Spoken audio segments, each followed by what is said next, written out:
آج بتاریخ 12 رمضان 1437 ہجری 17 جون 2016 بروز جمعہ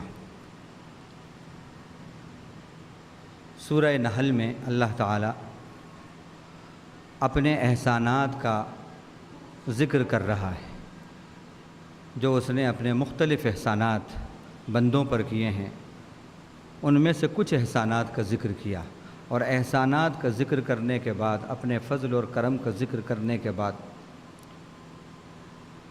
مختلف آیتوں میں یہ بات کہی ان فی ذالک لآیۃ لقوم یتفکرون۔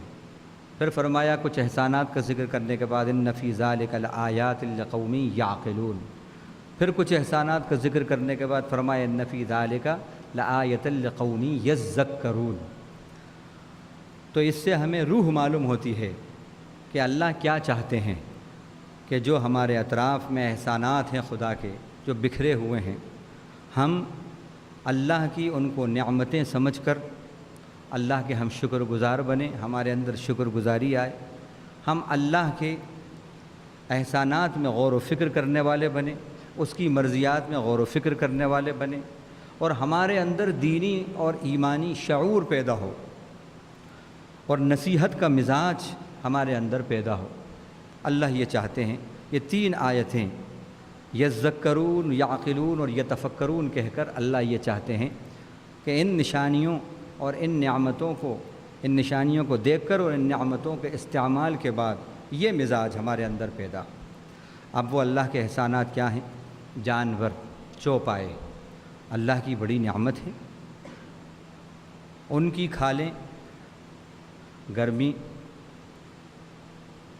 کے کپڑوں کے لیے استعمال ہوتی ہیں، بہت سی چیزیں ان سے بنتی ہیں، ان کی اسکن سے۔ دودھ بڑی بہترین غذا، اور پھر اس سے کتنے آئٹم بنتے ہیں۔ اللہ کی بڑی نعمت ہے وہ۔ اسی طرح ان کا گوشت، وہ بھی ایک طرح کے آپ دیکھیے کہ اللہ کی کیسی اس صورت میں بھی نعمت ہے۔ پھر اسی طرح اللہ نے کہا وَتَحْمِلُ أَثْقَالَكُمْ إِلَىٰ بَلَدٍ لَمْ تَكُونُوا بَالِغِيهِ إِلَّا بِشِقِّ الْأَنفُسِ کہ وہ جانور جو ہیں، وہ چوپائے جو ہیں، گھوڑا یا ہاتھی یا اونٹ، یہاں تو اونٹ اور گھوڑے ان کا تذکرہ ہے، اس میں آپ ہاتھی کو بھی شامل کر لیں کہ تمہارے بوجھ جو ہیں وہ اپنے اوپر لاد کر دور دراز علاقوں تک بڑی آسانی سے پہنچا دیتے ہیں کہ اگر اس بوجھ کو تم لاد کر پہنچاؤ اور لے کے جاؤ تو تم ہانپ جاؤ اور تم تھک جاؤ، لے کے نہیں جا سکتے۔ تو اس طرح گویا کہ مال برداری کے لیے بھی اللہ نے ان کو ہمارے لیے نعمت اور اپنے فضل کا ایک مظہر بنایا ہے۔ اسی بات کو اللہ تعالیٰ نے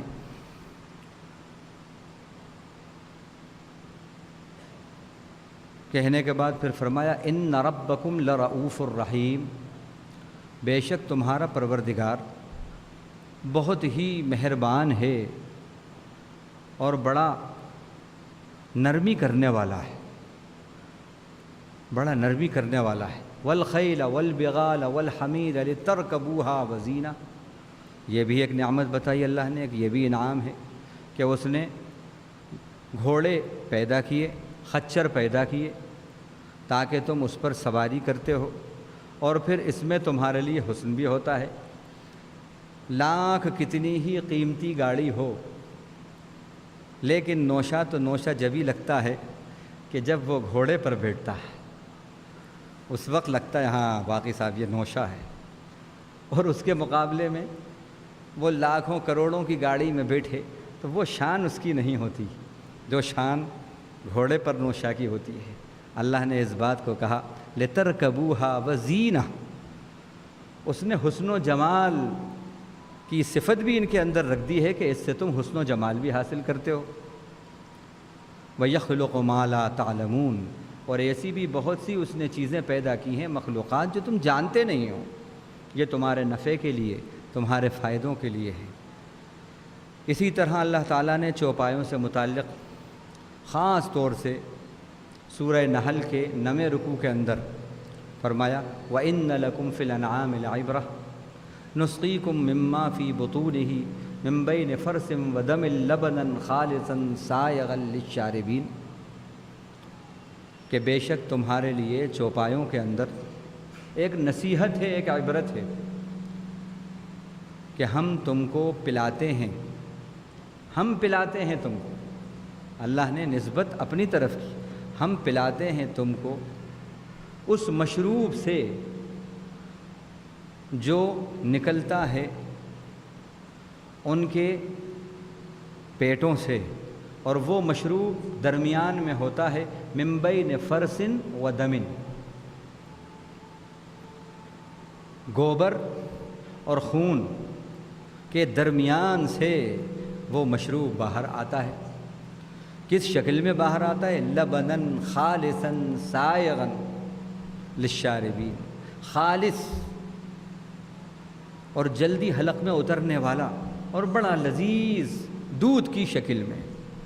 اب آپ غور کریں کتنا دودھ ہم پیتے ہیں اور کتنا دودھ پلاتے ہیں اور دودھ کی کتنے آئٹمز بنتے ہیں، لیکن اللہ کی یہ کتنی بڑی نعمت ہے، کبھی اس پر بھی غور کیجئے۔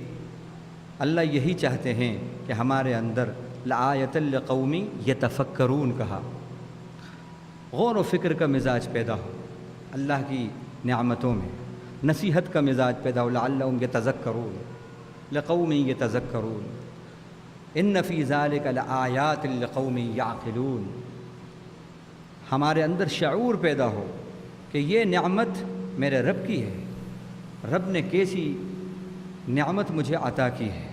اب آپ غور کریں کتنی غلاظت کی جگہوں سے نکلتا ہے وہ، ادھر خون ہے اور ادھر غلاظت ہے، گوبر ہے، من بین فرث و دم، دونوں کے درمیان سے نکلتا ہے۔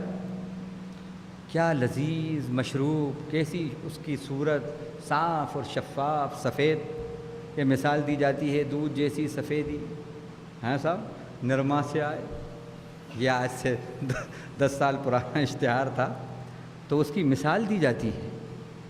اور پھر آپ اس کو سونگھیے، نہ اس میں گوبر کی بو آتی، نہ اس میں خون کی بو آتی۔ اسی طرح مزے کو دیکھیے آپ، نہ اس میں گوبر کا مزہ آتا، نہ اس میں خون کا مزہ آتا۔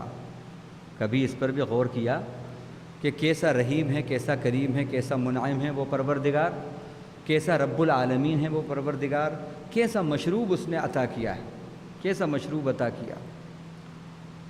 تو ان سب نعمتوں کا استعمال کرنے کے بعد جو مطلوب اور مقصود ہے اللہ کی طرف سے وہ یہی ہے ہمارے اندر شکر گزاری آئے، ہمارے اندر شعور پیدا ہو، ہمارے اندر غور و فکر پیدا ہو۔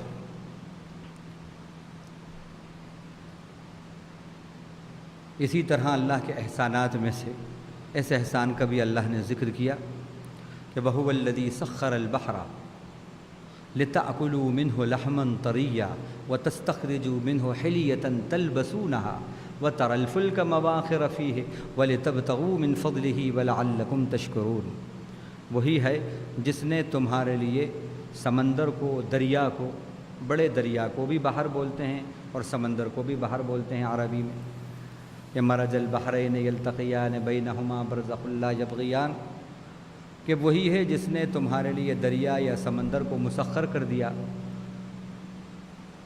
لتأکلوا منہ لحما طریا، تاکہ تم اس سے تازہ گوشت کھاؤ۔ اب آپ دیکھیے جو فشریز جو ڈپارٹمنٹ ہیں بلا مبالغہ کروڑ روپیہ کماتے ہیں، کروڑ روپیہ کماتے ہیں، کیا نعمت ہے۔ اور پھر اس کے اندر کیا وٹامنس ہوتے ہیں، کیا غذائیت ہوتی ہے مچھلی کے اندر۔ جنتیوں کی جو غذا ہوگی دسترخوان پہ، اس میں ایک ڈش مچھلی کی بھی ہوگی، مچھلی کی بھی ہوگی، لحمن طریہ، تازہ گوشت وہ عطا کیا۔ آپ غور کریں کیسی اللہ کی نعمت ہے۔ دوسرا انعام یہ ہے وَتَسْتَخْرِجُوا مِنْهُ حِلْيَةً، اس سے تم زیور نکالتے ہو۔ کیا مطلب؟ یعنی زیور جن موتیوں سے بنتے ہیں، جن جواہرات سے بنتے ہیں، وہ جواہرات، وہ موتی سمندروں سے نکلتے ہیں، گہرائی میں جاتے ہیں، وہاں سے وہ نکلتے ہیں۔ ہم دیکھ رہے تھے کچھ دن پہلے نیشنل جیوگرافی پر کہ صاحب سونا کس طرح حاصل کیا جاتا ہے اور کیسے ہیرے جواہرات نکالتے ہیں۔ ان کو حیرانی ہو گئی کہ وہاں مشینیں لگی ہیں، بڑی بڑی مشینیں، اور معلوم ہوا کہ وہ سمندر سے وہ نکال رہے ہیں ایک ایک موتی بہت قیمتی، اور پھر سونا یہ بھی نکلتا ہے جس سے کہ زیورات بنتے ہیں۔ یہ اللہ کا انعام۔ اب آج کے دور میں یہ بھی کہہ سکتے ہیں اللہ تعالیٰ کی نعمت کی شکل میں پیٹرول، یہ بھی بڑی نعمت ہے، یہ بھی بڑی نعمت ہے۔ زمین سے نکلتا ہے، کبھی دریاؤں سے نکلتا ہے، دریاؤں کے اندر بھی ہوتا ہے، پھر اس کا پورا ایک پیٹرو کیمیکلز، اس کے پورے جو ہیں اسی سے جو پروڈکٹس ہوتے ہیں اس کے، معلوم یہ ہوا کہ ہزاروں چیزیں اس سے بنتی ہیں، ہزاروں چیزیں، اور کروڑوں کا اس سے ٹرن اوور ہوتا ہے۔ یہ بھی دیکھیے یہ پروردگار نے کس طرح یہ سب اپنے بندوں کے لیے نعمتیں دریا کے اندر اس شکل میں رکھ دی ہیں۔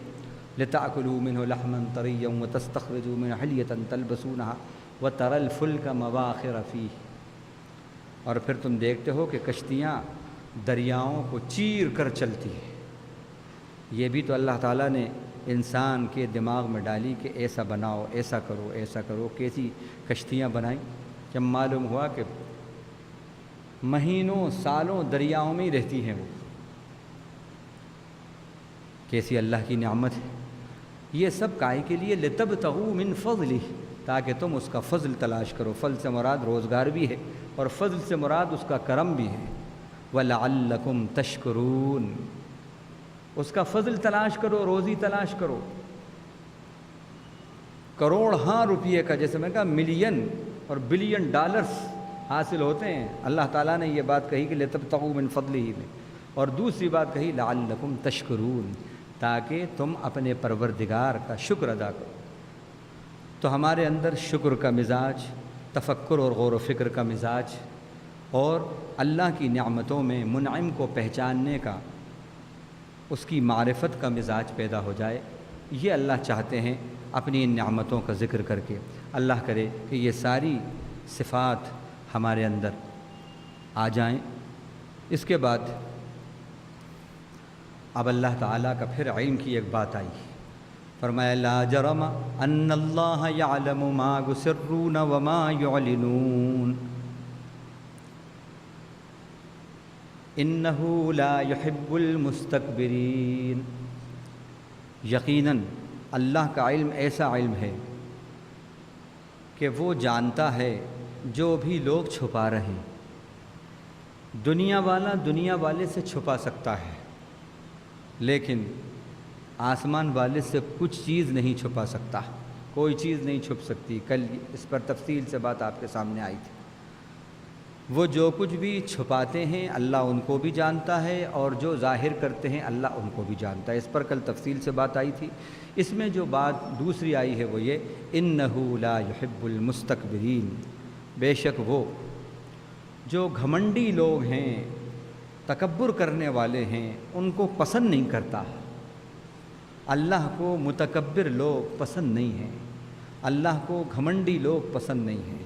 معاف کیجئے، یہ گھمنڈ اور تکبر، ایروگینس کی بیماری اس وقت ہم دیکھتے ہیں کہ بہت بڑھتی جا رہی ہے، اور خاص طور سے جہاں 4 پیسے آئے تو دیکھتے ہیں کہ بیماری آ جاتی ہے۔ کوئی عہدہ آیا، کرسی آئی، منصب آیا، شان و شوکت آئی، یا یہ ہے حسب نسب بڑا اونچا، تو یہ بیماری آ جاتی ہے، یہ تکبر اور گھمنڈ آ جاتا ہے۔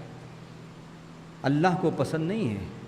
آپ اپنے طور پر کتنے ہی اپنے آپ کو بہتر سے بہتر سمجھیں، بڑا سمجھیں، صاحب سمجھیں، نواب سمجھیں، اور فلاں فلاں بادشاہ سمجھیں، لیکن آپ کی نظر، اللہ کی نظر میں آپ کی کوئی وقت نہیں ہے۔ جہاں تکبر ہے وہاں اللہ کی محبت نہیں ہے۔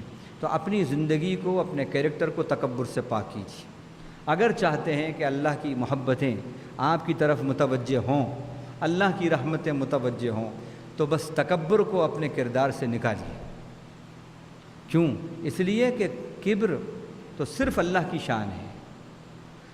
الکبریاء ردائی، اللہ نے فرمایا بڑائی میری چادر ہے، کبریائی میری چادر ہے۔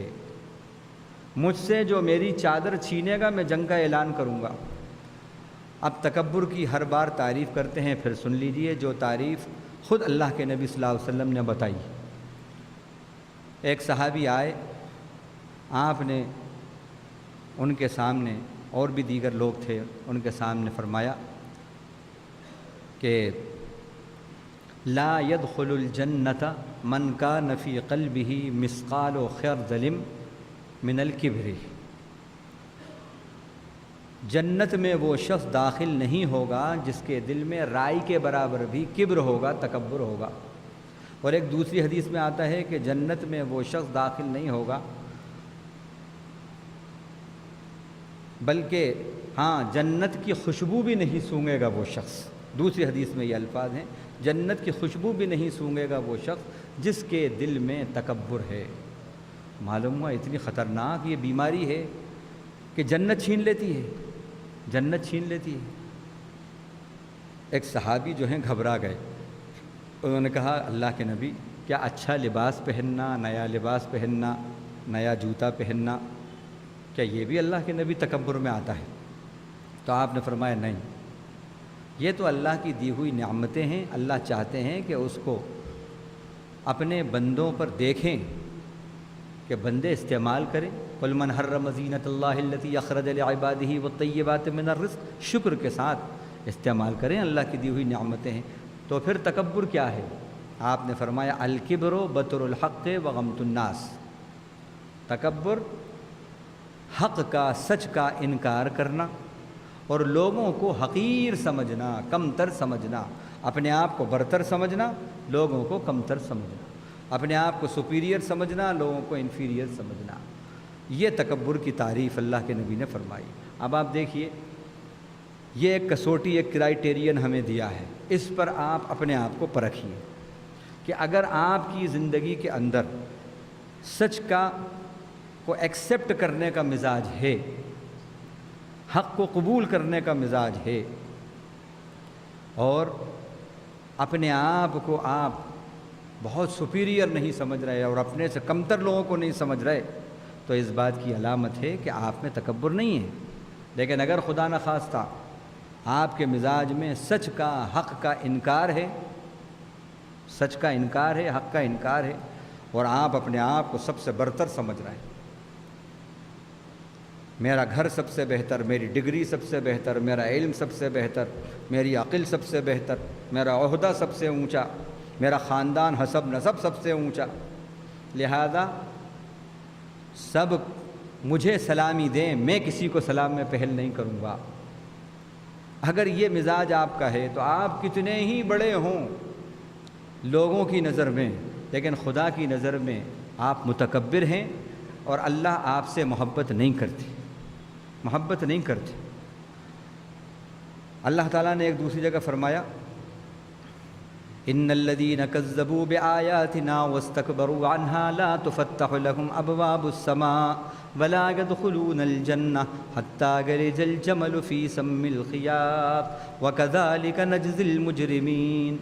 متکبروں کو مجرم کہا اللہ نے کہ بے شک وہ لوگ جنہوں نے ہماری آیتوں کو جھٹلایا۔ اب آیتیں اللہ کے کلام کی آیتیں، یہ بھی آیتیں ہیں، اللہ کے جو احکام ہیں وہ بھی آیتوں میں شمار ہیں۔ جنہوں نے جھٹلایا ہماری آیتوں کو اور ان سے تکبر کیا، گھمنڈ کیا، کیا مطلب؟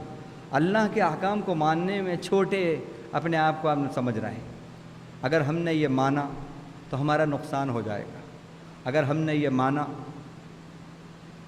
تو ہماری فلاں پوزیشن چھن جائے گی، یہ بھی جھٹلانا ہے اور تکبر ہے۔ یہ لا تفتح لهم ابواب السماء، ان کے لیے آسمان کے دروازے نہیں کھولے جائیں گے، ولا يدخلون الجنہ، اور یہ متکبرین جنت میں بھی داخل نہیں ہوں گے، حتی یلج الجمل فی سم الخیاط، یہاں تک کہ اونٹ سوئی کے سوراخ الناکہ جسے کہتے ہیں، سوئی کے ناکے سے داخل ہو جائے اور نکل جائے۔ آپ بتائیے کہ یہ ممکن ہے؟ اونٹ کہاں اور وہ سوئی کا جو سوراخ ہوتا ہے وہ کہاں؟ یعنی ناممکن ہے۔ تو یہ ایسی بری بیماری ہے، ایسی بری بلا ہے، جنت چھین لیتی ہے اور اللہ کی محبت چھین لیتی ہے، اللہ کی محبت چھین لیتی ہے۔ متکبرین کی اللہ تعالیٰ نے سورہ اعراف کے اندر ہی کچھ پہچانیں اور بتائیں۔ سأصرف عن آیاتی الذین یتکبرون فی الارض بغیر الحق وإن يروا كل آیۃ لا یؤمنوا بها وإن يروا سبیل الرشد لا يتخذوه سبیلا وإن يروا سبیل الغی یتخذوه سبیلا۔ یہ دیکھیے آپ، اب یہ دماغ میں آئے صاحب متکبر کیا کیا آپ اپنی طرف سے لگا رہے ہیں؟ نہیں، ہم نے آپ کو حدیث بتائی اور اب قرآن کی آیتوں سے ہم آپ کو تکبر کی ڈیفینیشن بتا رہے ہیں۔ اللہ کہہ رہے ہیں کہ سأصرف عن آیاتی الذین یتکبرون فی الارض بغیر الحق، جو زمین میں ناحق تکبر کی زندگی گزارتے ہیں، گھمنڈی بن کر زندگی گزارتے ہیں، ہم ہماری آیتوں کو ان سے ہٹا لیتے ہیں، ہدایت سے ہی نہیں نوازتے، ہم چھین لیتے ہیں ان سے ہدایت۔ تکبر ہدایت بھی چھین لیتا ہے، تکبر ہدایت چھین لیتا ہے، تکبر جنت چھین لیتا ہے، تکبر اللہ کی محبت چھین لیتا ہے۔ وَإِن يَرَوْا كُلَّ آیَةٍ لَا يُؤْمِنُوا بِهَا، اب یہ نشانی ہیں متکبرین کی، جب وہ کل آیت لا یؤمنوا بها، ہر آیت کو جب وہ دیکھتے ہیں اللہ کی آیتوں تو اس پر ایمان نہیں لاتے۔ وَإِن يَرَوْا سَبِيلَ الرُّشْدِ لا يتخذوه سبیلا، ہدایت کا راستہ ان کے سامنے آتا ہے، وہ دیکھتے ہیں، اس کو نہیں اپناتے، ہدایت کے راستے کو نہیں اپناتے۔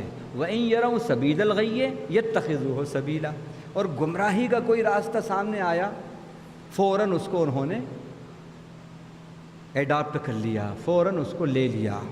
یہ دیکھیے، یہ بھی متکبر کی پہچان ہے، حق کو قبول کرنے میں انہیں نقصان نظر آتا ہے، چھوڑ دیا، اور باطل کو قبول کرنے میں انہیں لگ رہا ہے کہ فائدے ہیں تو اس کو انہوں نے لے لیا۔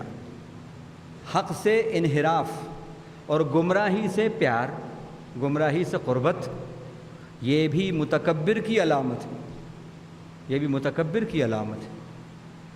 تو یہ بڑی بری بیماری ہے، یہ جنت چھین لیتی ہے، اللہ کی محبت چھین لیتی ہے اور ہدایت کو چھین لیتی ہے۔ اللہ ہم سے اپنے کرم سے، اپنے فضل سے ہر قسم کا تکبر دور کر دے اور شکر گزاری کا مزاج آ جائے۔ جس زندگی میں شکر گزاری ہوتی ہے اس زندگی میں تکبر نہیں ہوتا، کیونکہ کبر کا اپوزٹ شکر ہے، کبر کا اپوزٹ شکر ہے۔ جہاں شکر ہے وہاں کبر ہو ہی نہیں سکتا۔ اندھیرے اور اجالے ایک ساتھ نہیں رہتے، دونوں ضد ہیں ایک دوسرے کی۔ جس زندگی میں شکر ہے وہاں کبر نہیں ہوگا، وہاں کبر نہیں ہوگا۔ اسی کبر کو توڑنے کے لیے نماز میں اللہ تعالیٰ نے اپنی ایک صفت کا بار بار ریپیٹیشن کرا کے ہمیں ٹریننگ دی ہے کہ ہم تکبر سے دور ہو جائیں اور اپنے اندر عجز و انکساری اور شکر کا مزاج پیدا کریں۔ کیا ہے وہ صفت اللہ کی؟ اکبر۔ جب آپ نیت باندھتے ہیں، ہاتھ اٹھاتے ہیں تو کیا کہتے ہیں؟ اللہ کے ساتھ اکبر۔ رکوع میں جاتے ہیں تو کیا کہتے ہیں؟ اللہ اکبر۔ سجدے میں جاتے ہیں تو کیا کہتے ہیں؟ اللہ اکبر۔ سجدے سے سر اٹھاتے ہیں تو کیا کہتے ہیں؟ اللہ اکبر۔ اکبر کے معنی کیا ہیں اور کبیر کے معنی کیا ہیں؟ کبیر معنی بڑا، اکبر معنی سب سے بڑا، یہ سپرلیٹو ڈگری ہے۔ تو اللہ تعالیٰ نے اللہ کبیر نہیں کہا، اللہ اکبر۔ اسی طرح اللہ کی بہت سی صفات ہیں، اللہ ہر بار اللہ کے ساتھ کوئی بھی صفت کا استعمال کروا سکتے تھے اور کوئی گناہ کی بات نہیں ہوتی۔ کہیں اللہ غفور، کہیں اللہ رحیم، کہیں اللہ شکور، ہاں کہیں اللہ کریم، اور وہ بھی ثواب کی بات تھی، کوئی غلط نہیں ہوتا۔ لیکن نہیں، ایک رکعات میں یہ اکبر کتنی بار کہلایا جاتا ہے؟ ایک بار، دو بار، تین بار، چار بار ہیں صاحب۔ اب آپ غور کریں، دن بھر میں کتنی رکعات ہیں اور کتنی مرتبہ، 2500 مرتبہ ٹریننگ دی جا رہی ہے آپ کو اس بات کی، اللہ اکبر، اللہ سب سے بڑے ہیں۔ اکبر کے معنی سب سے بڑے، یہ سپرلیٹو ڈگری ہے۔ اور سپرلیٹو ڈگری میں ہر سال ہم یہ بتاتے ہیں کہ سپرلیٹو ڈگری میں آف آل انڈرسٹوڈ ہوتا ہے. گریٹسٹ کیا انڈرسٹوڈ ہے؟ Of all. اللہ سب سے بڑے ہیں، اکبر، اللہ سب سے بڑے. یہ ٹریننگ دی ہے. تو اکبر کا تقاضا یہ ہے کہ رب کی بڑائی میں جیو. نماز یہ سکھا رہی ہے ہمیں کہ ہم رب کی بڑائی میں جینے والے بن جائیں. ابھی تو ہم کوئی نفس کی بڑائی میں جی رہا ہے، کوئی عہدے کی بڑائی میں جی رہا ہے، ہاں کوئی اسٹیٹس پوزیشن کی بڑائی میں جی رہا ہے، کوئی ڈگریوں کی بڑائی میں جی رہا ہے، کوئی حسب نسب کی بڑائی میں جی رہا ہے. نہیں، بندہ مومن وہ ہے، اور نماز اس بات کی ٹریننگ ہے کہ بندہ مومن رب کی بڑائی میں جینے والا بن جائے. اللہ اکبر. جتنی بھی چیزیں بڑائی رکھتی ہیں اور ہمارے ذہن کے اندر بڑی ہیں، وہ ساری بڑائی پر ضرب لگاتا ہے اکبر. اللہ اکبر. عہدہ بڑا ہے، اللہ اکبر. عہدہ چھوٹا، اللہ اس سے بھی بڑے. ابا بڑے، اماں بڑی، اللہ اکبر، اللہ ان سے بھی بڑے، وہ بھی چھوٹے. حویلی بڑی، کیپٹل بڑا، وہ بھی چھوٹا، اللہ اکبر، اللہ سب سے بڑے. سین اور انسین جتنے بھی بڑائیاں آپ کے ذہن کے اندر ہیں یا ہو سکتی ہیں، رب ذوالجلال سب سے بڑے، سب سے بڑے. ہندوستان کا ایک بادشاہ، ایک بڑے عالم گزرے ہیں. ان کے بارے میں ایک آتا ہے کہ بادشاہ کی سواری گزری، ان کے گھر کے سامنے سے بھی گزری، اور جس کے گھر کے سامنے سے سواری گزر رہی تھی وہ سب باہر آ کے بادشاہ سلامت کو سلوٹ کر رہے تھے. لیکن یہ بزرگ جو ہیں یہ نہیں نکلے اپنی کٹیا میں سے. تو لوگوں نے ان کی شکایت کری دربار میں. حضور سب آئے آپ کو سلامی دینے، لیکن وہ شخص جو ہے وہ باہر نہیں آیا. انہوں نے کہا دربار میں بلایا جائے. یہ دربار میں پہنچے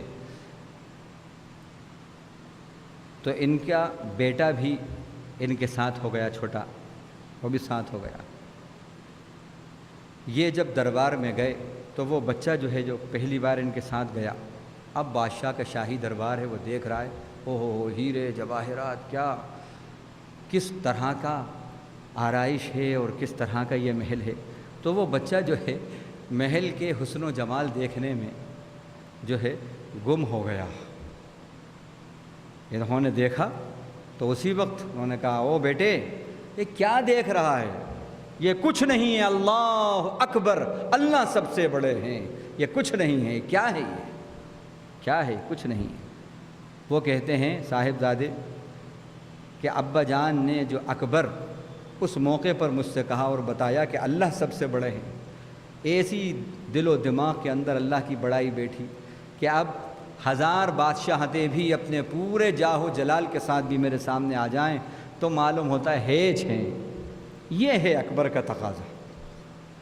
اس کی ٹریننگ ہمیں دی گئی ہے کہ جتنی بڑائیاں ہیں سب چھوٹی، اللہ بڑے. اور اکبر جب آپ نے کہا، کسی کو بڑا مانا آپ نے، تو آپ خود اپنے آپ کو آپ نے مائنس کر لیا ہے نا. جب آپ کسی سے کہتے ہیں سر، تو کیا مطلب ہے؟ مطلب یہ ہے کہ اس کا سر، جب آپ نے کسی کو سر کہا تو سر جو آپ کا جھک گیا اس کے آگے، یعنی آپ نے اس کو بڑا تسلیم کیا، بڑا تسلیم کر لیا. جب اللہ کو آپ نے اکبر کہا تو آپ خود ہی اصغر بن گئے، خود ہی اصغر ہو گئے. یہ ہے نماز کی ٹریننگ کہ ہمارے اندر سے یہ کبر جانا چاہیے. لیکن آج تو یہ دیکھا گیا کہ جب تک عبادت گزار وغیرہ کچھ نہیں تھے تو سلام علیک، یہ وہ حافظ صاحب اور مولانا صاحب سب ہو رہے. لیکن اب ذرا نمازی ہو گئے، تہجد گزار ہو گئے، اور صاحب پھر فلاں کچھ وظیفے کے چلہ کش ہو گئے اور حضرت بن گئے، بڑے علامہ بن گئے. او ہو اب تو معلوم ہوا کہ بجائے اس کے کہ تکبر اور ختم ہوتا، عبادتوں کی کثرت سے تکبر ختم ہوتا. معلوم ہوا کہ معاملہ بالکل الٹا ہو گیا، عبادتوں سے اور تکبر آ گیا. عبادتیں تو تکبر ختم کرتی ہیں، تقوی پیدا کرتی ہیں، اللہ کا ڈر پیدا کرتی ہیں. یا الناس اعبدوا ربکم الذی خلقکم والذین من قبلکم لعلکم تتقون. وہ عبادت جو تکبر پیدا کرے، وہ تسبیحات اور وہ وظائف جو تکبر پیدا کر دیں، اللہ کو مطلوب ہی نہیں ہے. اللہ کو نہیں صاحب حضرت اس وقت بالکل حضرت سے بات نہیں کرنا، بہت بڑے حضرت ہیں، بڑے روشن ضمیر ہیں، روزانہ 1.25 لاکھ مرتبہ درود شریف پڑھتے ہیں، 1.25 لاکھ مرتبہ یہ پڑھتے ہیں، بڑے حضرت۔ معلوم ہوا اللہ کی عبادت، اللہ کے ذکر سے تکبر ختم ہوتا، کبر ختم ہوتا، اور تکبر کا سبب ہو گیا تو پھر معلوم ہوا روح عبادت نصیب نہیں ہوئی، آپ روح عبادت نصیب نہیں ہوئی۔ روح عبادت یہی ہے اور روح صلاۃ یہی ہے کہ تکبر ٹوٹ جائے، ختم ہو جائے۔ تو اللہ تعالیٰ نے انہ لا یحب المستکبرین کے اندر یہ ساری باتیں آ گئیں کہ وہ جو ہے گھمنڈیوں کو پسند نہیں کرتا۔ وَلَقَدْ بَعَثْنَا فِي كُلِّ أُمَّةٍ الرَّسُولَ أَنِ اعْبُدُوا اللَّهَ وَاجْتَنِبُوا الطَّاغُوتَ۔ جتنے رسول آئے ان سب کا مشن کیا تھا اللہ تعالیٰ نے یہ بتایا۔ اب کوئی رسول آنے والے نہیں ہیں، نبی مکرم صلی اللہ علیہ وسلم آخری نبی، آخری رسول تھے۔ اب کوئی پیغمبر قیامت تک نہیں آئے گا، خاتم النبیین تھے آپ۔ اب یہ کام دعوت اللہ کا، یہ کار نبوت کا اس امت کے ذمے ہے، اس کو کرنا ہے۔ کار نبوت قیامت تک جاری رہے گا، اس امت کو یہ ذمہ داری نبھانا ہے۔ اگر اس امت نے یہ کار نبوت کی ذمہ داری نہیں نبھائی، اللہ مسلط کر دیں گے اس کے اوپر ان لوگوں کو کہ جو نہ خوف کھائیں گے نہ ترس کھائیں گے، اور اس کی عزت ذلت میں بدل جائے گی۔ اللہ کے نبی صلی اللہ علیہ وسلم نے فرمایا کہ اگر تم دنیا کو، دنیا کے ساز و سامان کو اور چاندی سونے کو ترجیح دو گے، وَتَرَكْتُمُ الْجِهَادَ، اور اللہ کے دین کو پھیلانے کی کوششیں چھوڑ دو گے تو کیا ہوگا؟ سلط اللہ علیکم من لا یخافکم ولا یرحمکم، اللہ ایسوں کو مسلط کر دے گا، نہ خوف کھائیں گے نہ ترس کھائیں گے، حتی ترجعوا الی دینکم، یہاں تک کہ تم اپنے دین کی طرف لوٹو۔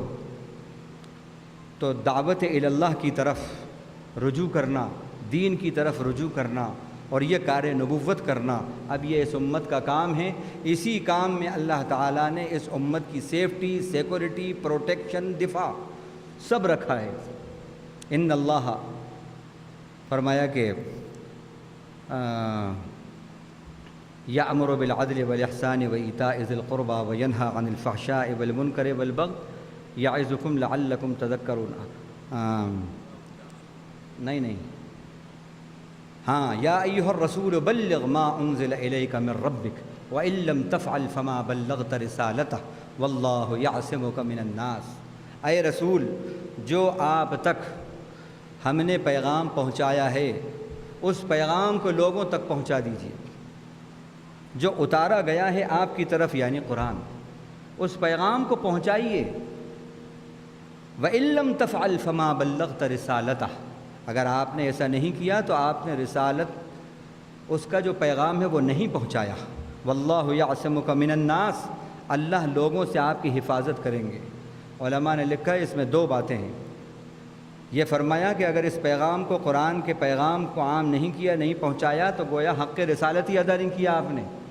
علماء نے بڑی اچھی اس میں بات لکھی ہے کہ دعوت اللہ غیر مسلموں کے اندر کرنا اتنا اہم فریضہ ہے کہ اس سے رسول کی رسالت مشکوک ہو سکتی ہے، ہو رہی ہے، تو پھر مومن کا ایمان مشکوک نہیں ہو سکتا۔ اتنی اہم بات۔ اور دوسری بات، واللہ یعصمک من الناس، اللہ اس کام کی برکت سے آپ کی لوگوں سے حفاظت کریں گے۔ تو دعوت میں پروٹیکشن ہے، دعوت میں سیفٹی ہے، دعوت میں سیکورٹی ہے، دعوت اللہ کے اندر۔ اور یہ سمجھ لیں کیوں ہے یہ بات، کیوں کہی اللہ نے، کیوں کہی؟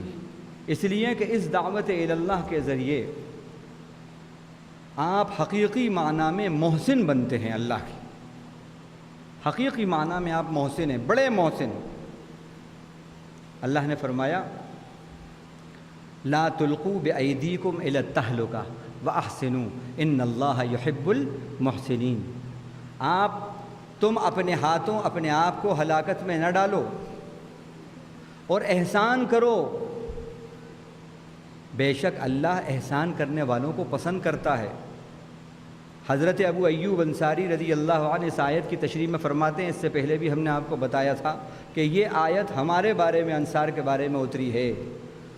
ہمارے ذہن میں یہ بات آ گئی کہ اب تو مکہ فتح ہو گیا، اسلام کو غلبہ مل گیا، اسلام کو غلبہ مل گیا، اب ہم اپنی سہولت کے اعتبار سے جہاد کے اندر نکلیں گے، اور جہاد کے اندر جو کچھ بھی ہم صرف کرتے ہیں، خرچ کرتے ہیں، ہم اپنی حسب سہولت کر لیا کریں گے۔ کچھ کوتاہی، کچھ سستی ہمارے ذہنوں میں آئی، فوراً آیت اتری، خبردار خبردار، اللہ کے دین کی اشاعت میں جو کچھ بھی مال و دولت لگا رہے ہو وہ برابر صرف کرتے رہنا، اگر تم نے یہ چھوڑ دیا تم اپنے آپ کو ہلاکت میں ڈال دو گے۔ لا تلقوا بأیدیکم الی التہلکہ کی شان نزول یہ ہے۔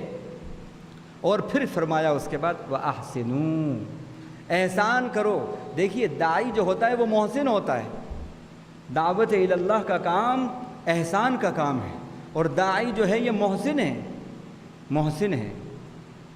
ان اللہ یحب المحسنین، بے شک اللہ محسنین سے محبت کرتے ہیں۔ اب دیکھیے ایک احسان تو وہ ہوتا ہے کسی ننگے کو کپڑا دے دیا، بھوکے کو کھانا کھلا دیا، بھٹکے ہوئے کو راہ دکھا دی، بے علم کو علم دے دیا آپ نے، وغیرہ وغیرہ، کسی ضرورت مند کی ضرورت پوری کر دی۔ بے شک یہ بھی احسانات ہیں اللہ کی، اس کی بھی قدردانی، لیکن یہ سارے احسانات ڈسکنیکٹ ہو جاتے ہیں، وقتی ہیں، چھوٹے چھوٹے ہیں، لیکن ایک احسان اتنا بڑا ہے، اتنا بڑا ہے کہ اس کا ثواب آپ کے کھاتے میں قیامت تک اور بعد میں بھی لکھا جاتا رہے گا، لکھا جاتا رہے گا۔ وہ کیا ہے؟ اللہ کے اس بندے کو جو غفلتوں میں پڑا ہے، جو غفلتوں میں پڑا ہے، اس کو کون ہے میرا رب، میرا مالک کیا چاہتا ہے مجھ سے، اس زندگی میں آنے کا مقصد کیا ہے، آخرت آنے والی ہے، کیسی سنگینی ہے وہاں کی، اگر ایمان نہیں ہوگا تو کیا ہوگا، اسے کچھ پتہ نہیں، وہ غفلتوں میں پڑا ہے، اور بس اسی کو سمجھ رہا ہے کہ میں بس سب کچھ ہوں، بہت اچھا ہوں۔